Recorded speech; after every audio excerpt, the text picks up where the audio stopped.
Hi everybody, welcome back to our second screencast. In this one I want to take you through the syllabus for the class and highlight some of the things that I think are important in that very lengthy document. So once more we're going to go to livebinders.com. We're going to click on the live binder for this class, which is LSSL 5385 for the fall semester. We're going to come up to the tabs at the top. You're going to click on the yellow one that says Syllabus. Once again, you're going to see a Word document pop up here. Click on the link for the Word document. Select what you want here. I'm simply going to open it, but you might elect to save it to a desktop or to save it on a thumb drive. That's totally up to you. It's always good to have a backup, in my opinion, and I have all these files stored not only on my desktop itself, but I also have them in Dropbox so I can access them no matter where I am, whether I'm close by or not. So totally up to you how you want to do that. I'm hoping that the Word document will open up in a moment. It's taking a little bit of time here. But sometimes LiveBinder kind of stalls out on me lately, it seems. It's a minor inconvenience, and hopefully it will resolve itself in no time at all. There we go. We're open now in the syllabus, and I'm going to go ahead and try to open this up in one pane rather than two panes, but it might not want to do that for me. We shall see. It just, for those of you who wonder, I have a laptop running Windows 8 and I really don't care for it very much. It's making me kind of insane, as a matter of fact, but that's okay. I can still get this done today. And I want to look at it one page at a time, and I want to look at it a little bit bigger than that. So let's see what we can do. Boy, howdy. You're getting to see sometimes how things just absolutely make me insane.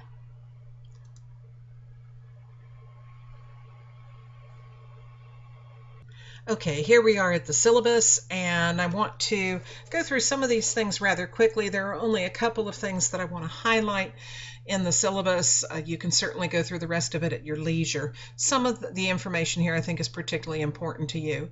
I would hope that you would make a note of the different ways in which you can contact me. You can certainly come by and visit me in my office. I'm in Academic Building 4 on the 4th floor in room 423. My office phone number right here, 936-294-3673. If you're unfamiliar with how our phones work at the office, when I'm not there, should you call and leave a message, I get a text message, an email message immediately that says you've called, and we'll also have a text printout of the message that you've left for me so that I know that if you need to contact me, I know it's there.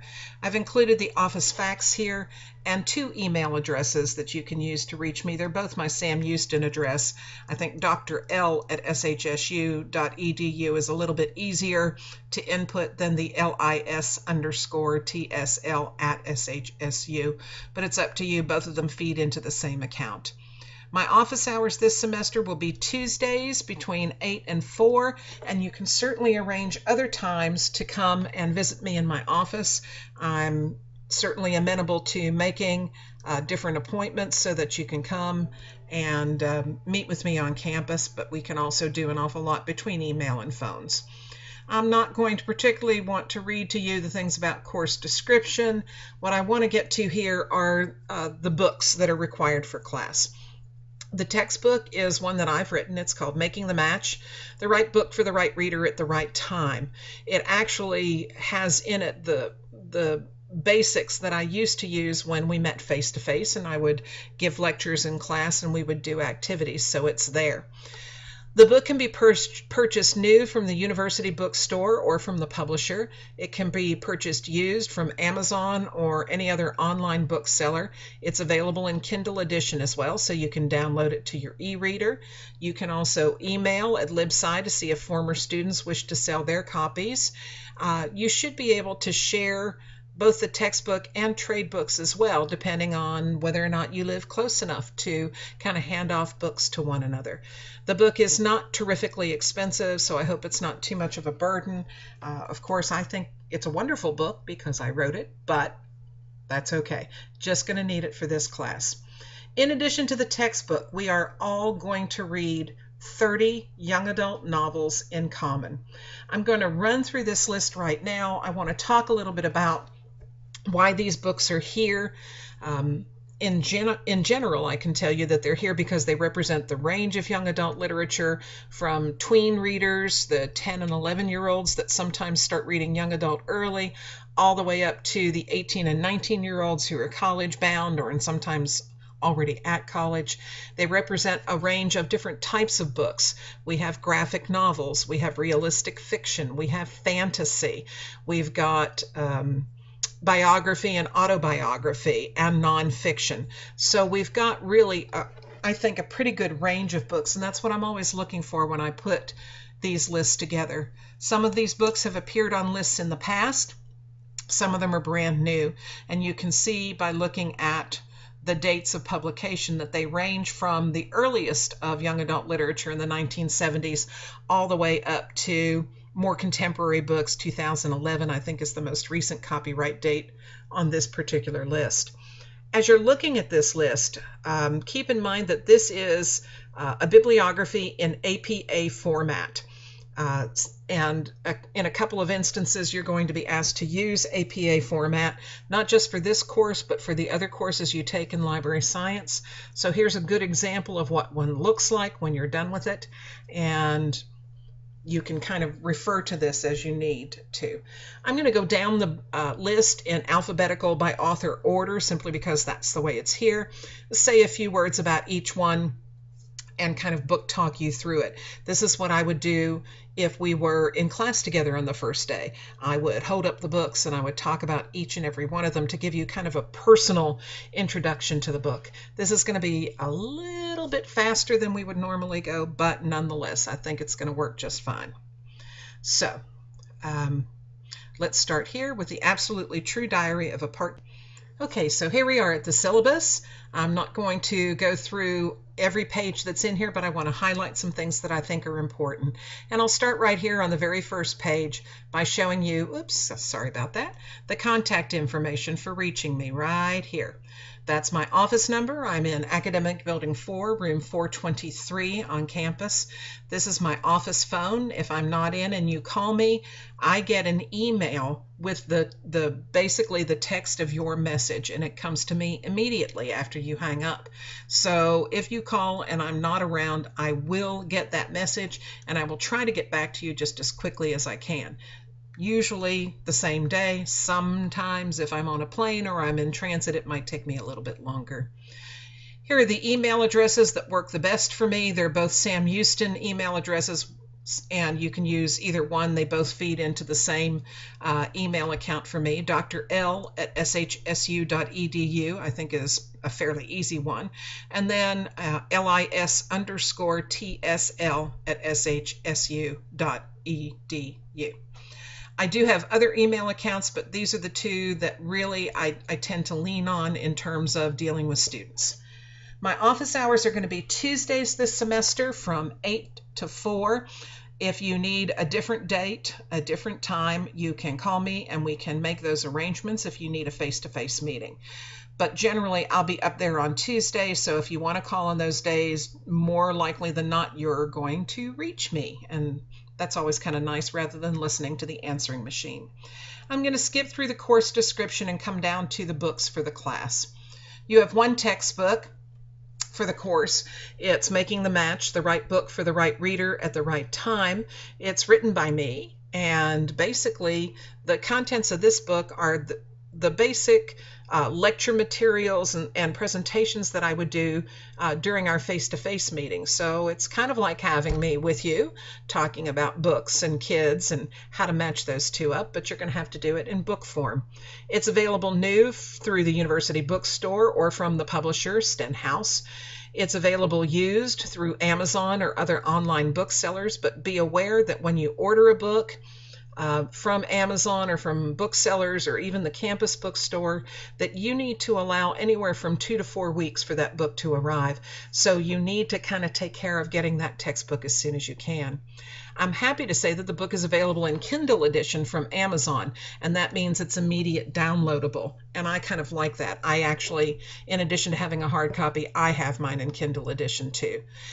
So you'll need that textbook, and then you'll need the following trade books. You should be able to do some sharing here, um, but again, you'll have to work that out kind of among yourselves. The young adult novels that are listed here are novels that represent the wide range of young adult literature, the kind of books that kids ages 10 through about 20 would be reading for pleasure in their spare time. I have a reason for including each on the list. Sometimes it's because they represent a particular category of literature, biography. Sometimes it's the form. We have graphic novels here. Sometimes it's a funny book, and I think every once in a while it's nice to read a funny book. Sometimes it's a book that is multicultural and speaks perhaps to a population that we don't have familiarity with. So I'm going to run through each of these as I would if you were in class face-to-face with me on the first day. The first thing we would do is go through all of these books, and I do short book talks. They're going to be even shorter because we're doing a screencast, and I don't want you to have to be glued here to the screen for too long. But I am going to talk a little bit about each book. As you see, they range in age from a book that is coming up on 40 years old to books that are relatively new, 2011, 2010. And again, just to give you a sense of what's out there for tweens and teens.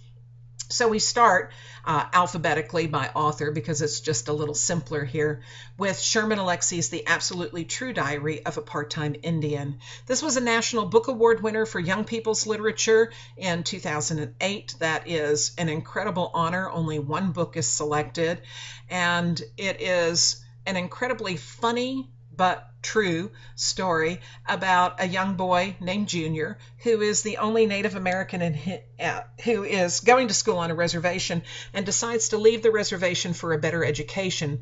He discovers that then he's the only Native American in his school. He's kind of the token Indian, if you will. And it talks about Junior, about his life. It goes from hysterically funny to awfully poignant, within a heartbeat. It is absolutely an exquisite work of fiction, and I hope you'll enjoy it.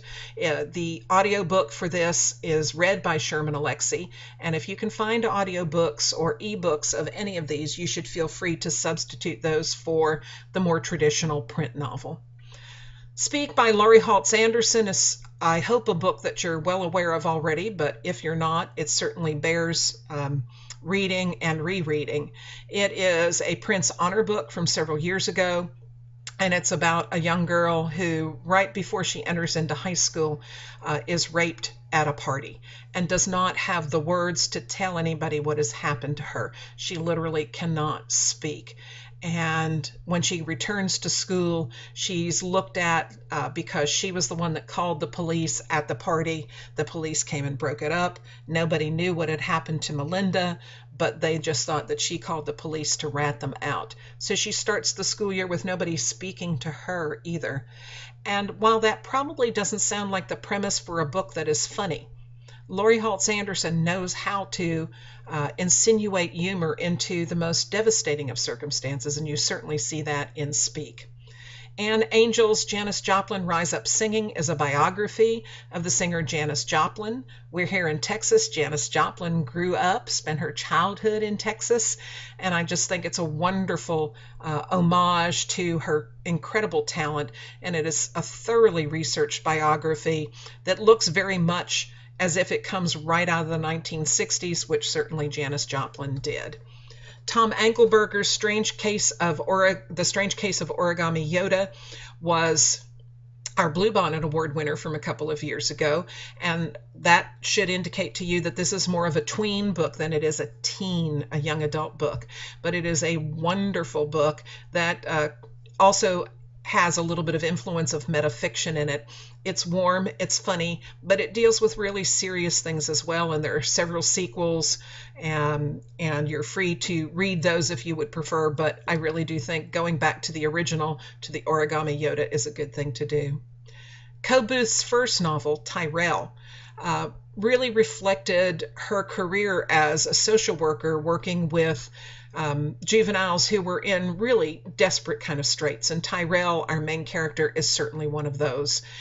It's one of our multicultural novels. It's not the only one, because Absolutely True Diary of a Part-Time Indian is multicultural, as is Tequila Worm and Hereville and Surrender Tree and Annie on My Mind and many of the other books that are here. But it is one of them that looks at what it's like to be pushed out of your apartment, to be given a certificate to go stay in a hotel, a motel actually, that requires an hour for you to get to school. It's the story of a boy who could make wrong decisions, but it's the story of a boy who's determined to do right. And it's powerful, and I think that you will enjoy the reading as much as I did. Libba Bray's Going Bovine is the Prince Award winner for 2010.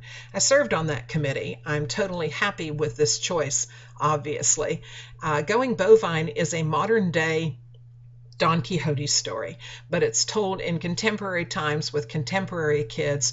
It's screamingly funny, but also gets at some serious issues. One of the things that you'll notice in young adult literature is that humor is often the key to getting into a discussion of some rather uncomfortable kinds of subjects, and Going Bovine is no exception. We'll be reading Viola Canales' The Tequila Worm. The Tequila Worm is set in the Rio Grande Valley initially, and you'll see references to towns that you know well if you've ever traveled that far south. And then eventually it's the story of a girl who decides that in order to get a good education, she'd like to go to a boarding school. And she ends up moving from the Rio Grande Valley and going to live at the boarding school, kind of in the Austin area. Again, that setting should be relatively familiar. And it's the story of how she stays connected to her Hispanic roots and how her parents connect with her once she's no longer at home. Really wonderful, and it's so nice to see a book that's set in familiar kind of territory for us. Bob Cormier's The Chocolate War is the oldest book on this list, and it's one of the earliest pieces of young adult literature out there. There are certainly a handful of novels that predate it, but The Chocolate War is the one that really kind of put young adult literature on the map 40 years ago. Cormier was already an award-winning author when he penned this novel, and it is the story of how power corrupts, and absolute power corrupts absolutely. It deals with peer pressure. It deals with lots and lots and lots of issues. It's a very controversial book. It's always in the top of the banned book list. By the way, several of these books are. And so it's one that we'll want to talk about quite a bit in our textbook kind of discussions.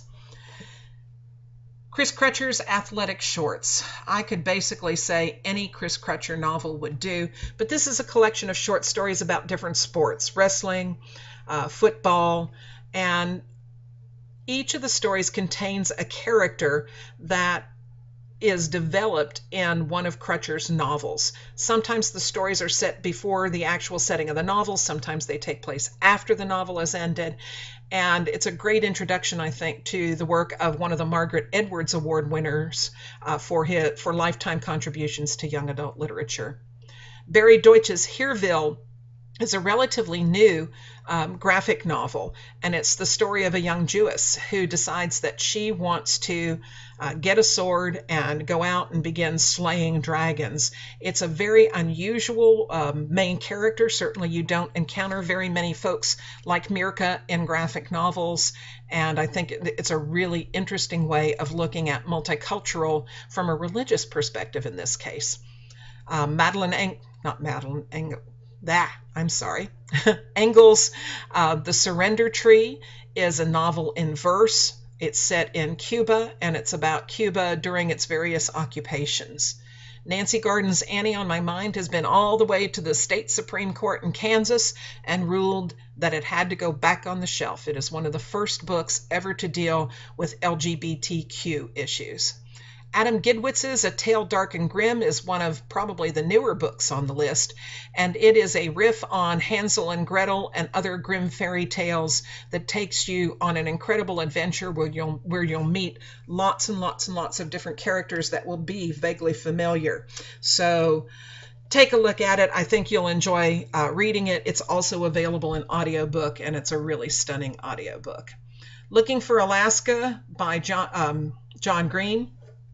This is his first novel. It won the Prince Award for Outstanding Distinction in Young Adult Literature. His subsequent books have also won lots of awards. Looking for Alaska is an incredible book, one that, again, will have you laughing and leave you crying and probably remind you of other books that you've read along the way. Roby Harris's It's Perfectly Normal is a book about sex, sexuality, and growing up. It's one of the most frequently challenged books, not just nationwide, but here in Texas as well. Charles and Emma by Deborah Heiligman. Charles and Emma, The Darwin's Leap of Faith, is a biography of Charles and Emma Darwin, and it is a beautifully written one. It's a Prince Honor book from a couple of years ago, and it talks about Charles and Emma not just as historical figures, but as real-life parents, real-life husband and wife who fell in love with one another, and the kinds of associations they had. Lots of research went into this, and Heiligman talks a little bit about that in the appendix. Gordon Corman's No More Dead Dogs is here because it's just drop dead funny. And we need sometimes just a really good, funny book. Corman wrote his first novel when he was 13 years old, and he's continued to write into his older years now. He's written dozens of books, some of them funny, some of them a little bit more serious, but No More Dead Dogs should tickle your funny bone pretty well. Madeleine L'Engle's Wrinkle in Time. This is the graphic novel edition. You're looking for Hope Larson's name on the cover. The Newbery Award-winning Wrinkle in Time has been adapted into a graphic novel. It is incredible. It's an Eisner Award winner, which is given to graphic novels. Beautiful illustrations and still very true to the story for those of you who might have read it, and I hope that's everybody. Walter Dean Meyer's Monster was the first ever winner of the Prince Award for Distinguished Contribution to Literature for Young Adults, and it is written as a screenplay and diary of a boy named Steve who is on trial for his life. Patrick Ness's Knife of Never Letting Go is the first book in a trilogy called Chaos Walking. Those of you who might be familiar with the Hunger Games, I always point kids to this trilogy next because I think it is so incredibly literary. I think it's the next step up from the Hunger Games. So if you liked the Hunger Games, I suspect you're going to like this book a lot. Marjane Satrapi's Persepolis is a graphic novel, and it's about growing up, being a woman in a culture where women have to hide. They have to hide behind the burqas. They're not allowed to speak out in public. And this is highly autobiographical. It's also one of the most challenged books that are out there. John Sheska has edited quite a few collections for Guys Read. This one's Funny Business, which means it's a bunch of funny short stories by David Lubar, Christopher Paul Curtis, Kate DiCamillo, Sheska himself, and other folks who know how to write the funny. I think you'll enjoy those stories. Terry Truman's Stuck in Neutral was a Prince Honor book when it was published, and it's the story of a boy named Sean who is severely disabled with cerebral palsy, but he is also your narrator for the story. He says, you might think on the outside that I look like a spaz, but inside I record everything. I know everything that goes on around me, and I can, if I could get the words out, I would, but I can't. But it's all inside me. Just an incredibly compelling book.